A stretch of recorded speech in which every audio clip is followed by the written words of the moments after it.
इस खबर में सच्चाई है। माइक्रोसॉफ्ट ने एक करोड़ों की डील की है जिसमें ह्यूमन पोप भी खरीदा गया है। अब सवाल यह है कि ऐसा क्यों किया जा रहा है, समझते हैं इस स्टोरी में। मेरा नाम है सैयद सबाना, आप देख रहे हैं स्विच।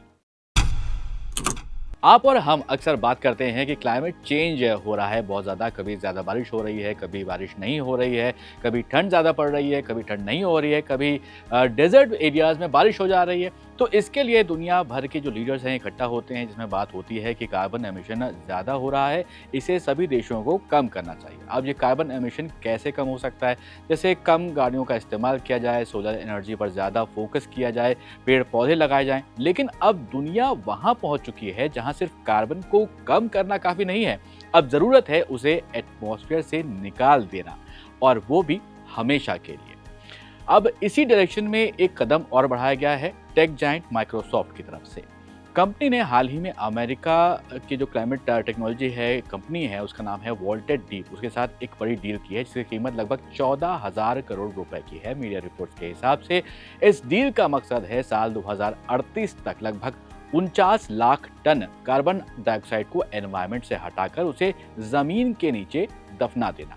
सुनने में किसी साइंस फिक्शन फिल्म जैसा लग सकता है, लेकिन ये 100% साइंटिफिक एंड सर्टिफाइड तरीका है जिसे मॉडर्न वर्ल्ड बड़े स्केल पर इसे अपनाने जा रहा है। अब जिस वॉल्टेड डीप कंपनी के साथ माइक्रोसॉफ्ट ने ये डील की है, वो क्या करने वाली है? वॉल्टेड डीप अमेरिका की एक टेक कंपनी है जो पिछले 16 सालों से एक टेक्निक पर काम कर रही है। इसका फोकस है ऐसे बायो वेस्ट को प्रोसेस करना जो इस्तेमाल के लायक बिल्कुल भी नहीं होता है, जैसे कि ह्यूमन वेस्ट यानी कि पूप से बना जो बायो सॉलिड्स होते हैं उसको, जानवरों का गोबर, इंडस्ट्रियल पेपर स्लज और एग्रीकल्चर या फिर किचन वेस्ट जो होता है।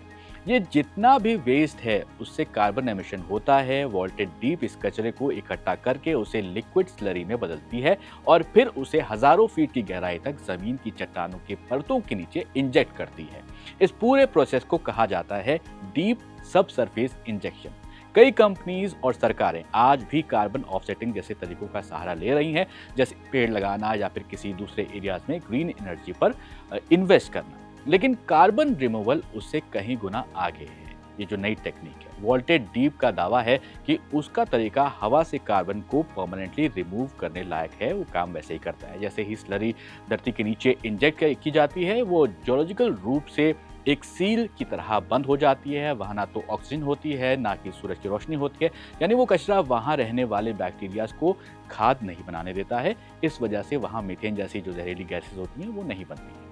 वॉल्टेड डीप के हिसाब से एक टेक्निक से प्रति टन कार्बन को हटाने का एवरेज खर्चा करीब 30,000 रुपए का होता है। इस हिसाब से अगर आप देखें तो माइक्रोसॉफ्ट 49 लाख टन कार्बन हटवा रही है तो कुल खर्चा 14,000 करोड़ रुपए तक बैठता है। ये दुनिया की सबसे बड़ी कार्बन रिमूवल परचेजेस में से एक मानी जा रही है। इससे ये साफ होता है कि माइक्रोसॉफ्ट अब सिर्फ क्लाइमेट फ्रेंडली दिखने के लिए नहीं बल्कि सीधे टेक्नोलॉजी बेस्ड सोल्यूशन में इन्वेस्ट कर रहे हैं। अब आप कहेंगे ये सब तो ठीक है, लेकिन माइक्रोसॉफ्ट को क्या पड़ी हुई है, ये कार्बन एमिशन को कम करने में क्यों लगी हुई है? तो माइक्रोसॉफ्ट सिर्फ एक टेक कंपनी नहीं है बल्कि एक global AI and cloud infrastructure leader के तौर पर भी उभरती हुई नजर आ रही है। कंपनी के डेटा सेंटर्स और एआई सर्वर दुनिया भर में फैले हुए हैं जो हर रोज बल्क में इलेक्ट्रिसिटी का इस्तेमाल करते हैं। इससे बहुत ज्यादा कार्बन एमिशन होता है, चाहे वो बिजली कोयले से बनी हो या फिर किसी और नेचुरल रिसोर्स से।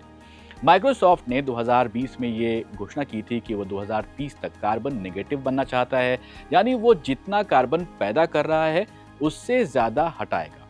और फाउंडेशन यानी कि 1975 में जब उसकी फाउंडेशन हुई थी, 2050 तक वो कार्बन एमिशन को एटमॉस्फेयर से हटाना चाहता है। अब सवाल ये भी है कि क्या वॉल्टेड डीप पर भरोसा किया जा सकता है? माइक्रोसॉफ्ट इस डील से अपना टारगेट अचीव कर पाएगा?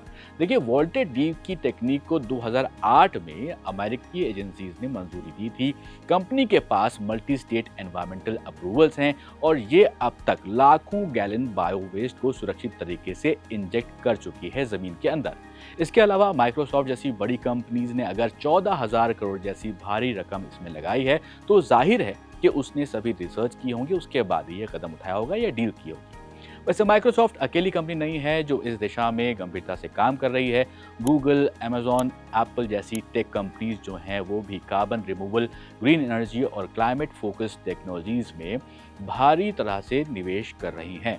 अमेजॉन ने क्लाइमेट प्लेज फंड लॉन्च किया है जो नई एनवायरमेंट फ्रेंडली टेक्नोलॉजीज़ को फंड करता है। गूगल 2030 तक सभी डेटा सेंटर्स को कार्बन फ्री एनर्जी से चलाने का टारगेट बना चुका है। एप्पल ने पूरी सप्लाई चेन को कार्बन न्यूट्रल बनाने की दिशा में काम करना भी शुरू कर दिया है। लेकिन क्या ये सब करना काफ़ी है एनवायरनमेंट के लिए? यूनाइटेड नेशंस की जो रिपोर्ट्स हैं वो बताती हैं कि क्लाइमेट चेंज को रोकने के लिए हमें हर साल 10 अरब टन से ज़्यादा कार्बन एनवायरनमेंट से हटाने की ज़रूरत होती है। फिलहाल हम मुश्किल से 0.1% ही हटा पा रहे हैं।